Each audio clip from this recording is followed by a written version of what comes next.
Olá, povo de Deus, segundo domingo do tempo da quaresma, 25 de fevereiro de 2024.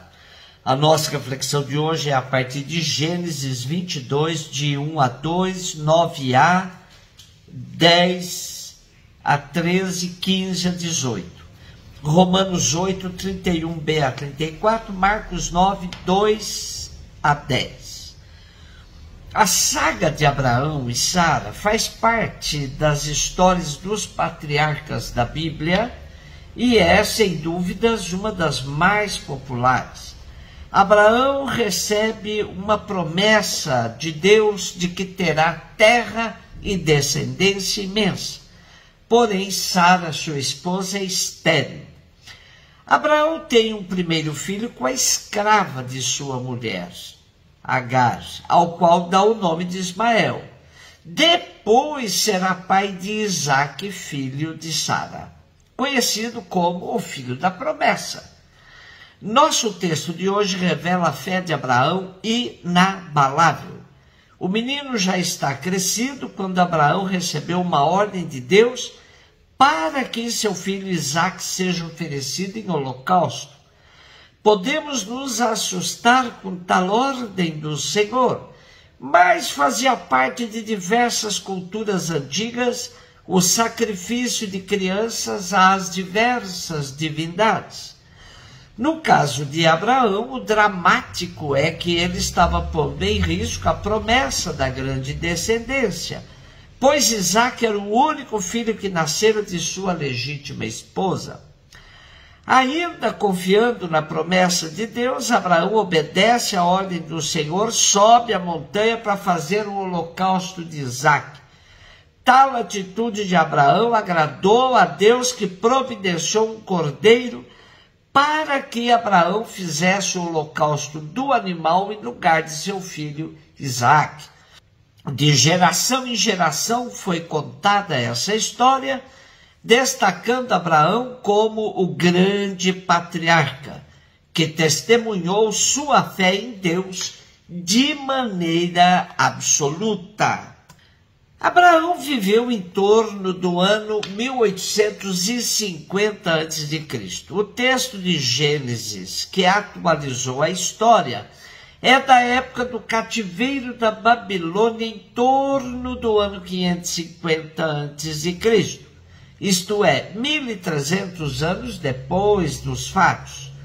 Nós hoje estamos a quase 4.000 anos depois da época em que Abraão viveu e a 2.500 anos depois do cativeiro da Babilônia. Apesar da distância no tempo, continuamos nos emocionando com tal história e admirando a imensa fé de Abraão. Os sacerdotes e profetas do cativeiro conseguiram transmitir essa fé tão grande na providência divina. Para nós ainda hoje fica a grande pergunta: nossa fé é suficiente para sacrificarmos aquilo que ocupa o centro de nossa vida? Romanos 8, 31b a 34. Nosso texto de hoje nos coloca diante da razão de nossa fé, de nossa confiança em Deus. Abraão, que acreditou mesmo sem ter bases evidentes para isso, é superado hoje pelo amor de Deus Pai, que sacrificou seu Filho Jesus Cristo por amor de nós. E isso credenciou o apóstolo Paulo a dizer: se Deus é por nós, quem será contra nós? Deus, que não poupou o seu próprio Filho, mas o entregou por nós todos, como não havia de nos dar com ele todas as coisas. O capítulo 8 de Romanos é um hino de esperança absoluta em Deus por meio do sacrifício de entrega sem reservas de Jesus Cristo por todos nós. Aqui está a razão de nossa esperança. Marcos 9, 2, 10. Jesus tomou consigo Pedro, Tiago e João e os levou sozinhos a um lugar à parte sobre uma alta montanha e transfigurou-se diante deles. Suas roupas ficaram brilhantes e tão brancas como nenhuma lavadeira sobre a terra poderia alvejar. Apareceram-lhe Elias e Moisés e estavam conversando com Jesus. Então Pedro tomou a palavra e disse: Mestre, é bom ficarmos aqui. Vamos fazer 3 tendas, uma para ti, outra para Moisés, outra para Elias. Pedro não sabia o que dizer, pois estavam todos com muito medo. Então desceu uma nuvem e os encobriu com sua sombra, e da nuvem saiu uma voz: Este é o meu filho amado, escutai o que ele diz. E de repente, olhando em volta, não viram mais ninguém, a não ser somente Jesus com eles. Ao descerem da montanha, Jesus ordenou que não contassem a ninguém o que tinham visto, até que o Filho do Homem tivesse ressuscitado dos mortos. Eles observaram esta ordem, mas comentavam entre si o que queria dizer ressuscitar dos mortos. Quando nos deparamos com a narrativa da transfiguração, temos uma tentação de ficar imaginando a cena completa, com a montanha, seus personagens, com tudo que é descrito ali. Seria importante começarmos a entender que montanha é metáfora de encontro com a divindade, pois assim as antigas tradições, até mesmo antes do povo hebreu, a entendiam. Também é sempre bom colocarmos nossa perícope de hoje na sequência de Marcos.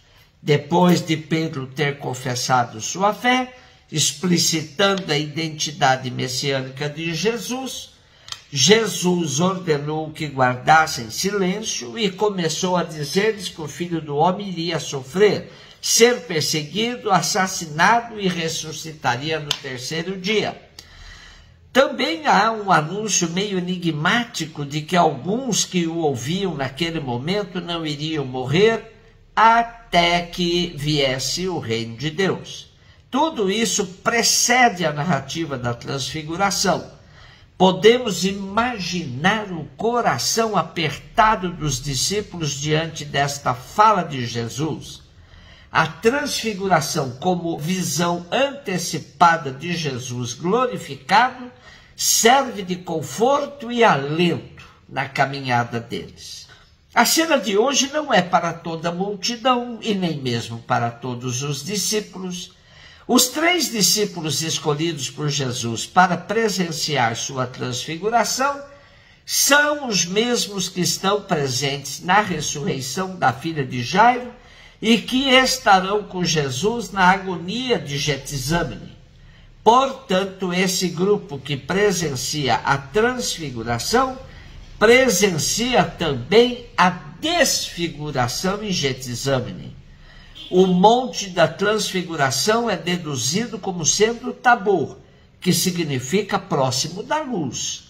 O verbo em grego para expressar a transfiguração é metamorfoté, ou seja, metamorfose.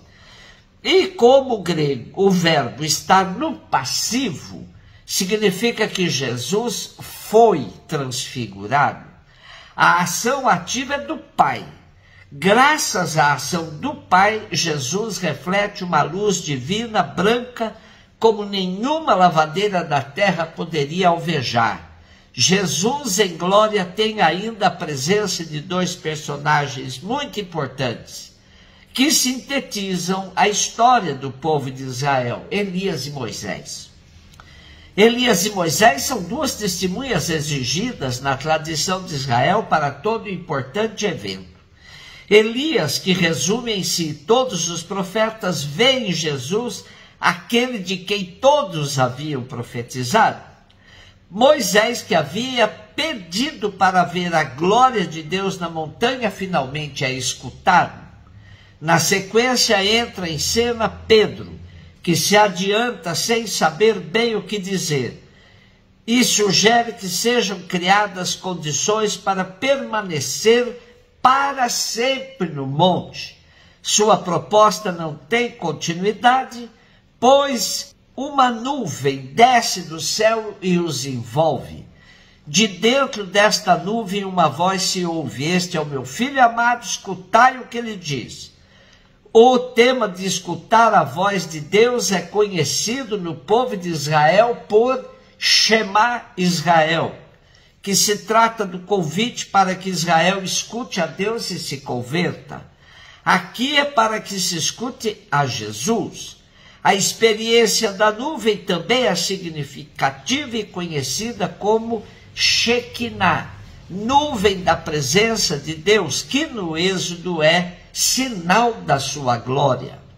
Já temos a manifestação da voz de Deus confirmando Jesus como seu filho amado na ocasião do batismo no Jordão, e o final abrupto com os discípulos não vendo mais nada a não ser Jesus com eles é como que um choque de realidade para que agora contemplem e escutem Jesus. A transfiguração, a maneira de Jesus antecipar sua glória para que os discípulos possam suportar a dor do momento da paixão. É como se tivéssemos capacidade de preparar bem nossos amigos para suportar o sofrimento que se avizinha. A transfiguração nos prepara para a paixão, mas também é um convite para que se transfigurem no dia a dia da missão. Jesus é um homem da montanha, mas também dos vales, dos becos, de todas as periferias dos pobres da história. Por isso, ele nem respondeu a Pedro, que queria ficar na montanha, e os fez descer para o chão da história, o chão da vida. Um beijo no seu coração.